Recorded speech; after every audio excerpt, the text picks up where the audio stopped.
白皮書護航一國兩制，排除風險護國安港安。國務院新聞辦公室近日發布《一國兩制下香港維護國家安全的實踐白皮書》，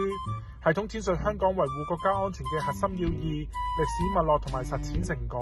成為新時代下香港維護國安工作嘅綱領文件。白皮書嘅發布恰逢黎智英被判刑，兩者相互呼應，為社會帶嚟深遠嘅意義，亦都俾公眾深刻銘記歷史嘅慘痛教訓。黎智英因為串謀勾結外部勢力危害國家安全，串謀發布煽動刊物，被依法判處監禁20年。呢個係法治嘅必然裁決，係正義嘅莊嚴彰顯，更加係對一國兩制原則底線嘅堅定捍衛，對國家安全同香港繁榮穩定嘅堅決守護。香港喺回歸之後好長一段時間以嚟，受到反中亂港分子聯合境外勢力嘅干預同埋蓄意破壞。呢啲亂港勢力不斷挑戰一國兩制嘅原則底線，長期假借自由同埋人權作包裝，不斷渲染對立衝突。2019年嘅修例風波更加演變成港版顏色革命，暴徒喺反華政客撐腰之下大肆鼓吹港獨，重創香港法治秩序同埋社會穩定。呢一段慘痛嘅經歷已經成為咗香港社會難以忘懷嘅集體記憶，亦都俾市民由衷意識到維護國家安全係保障自身利益同埋香港生存發展嘅根本前提。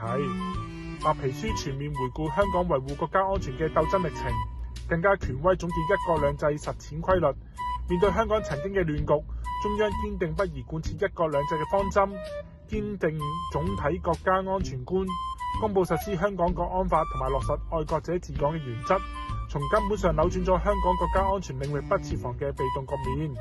2024年維護國家安全條例刊憲實施，更加與香港國安法銜接互補，共同構建起香港完備嚴密、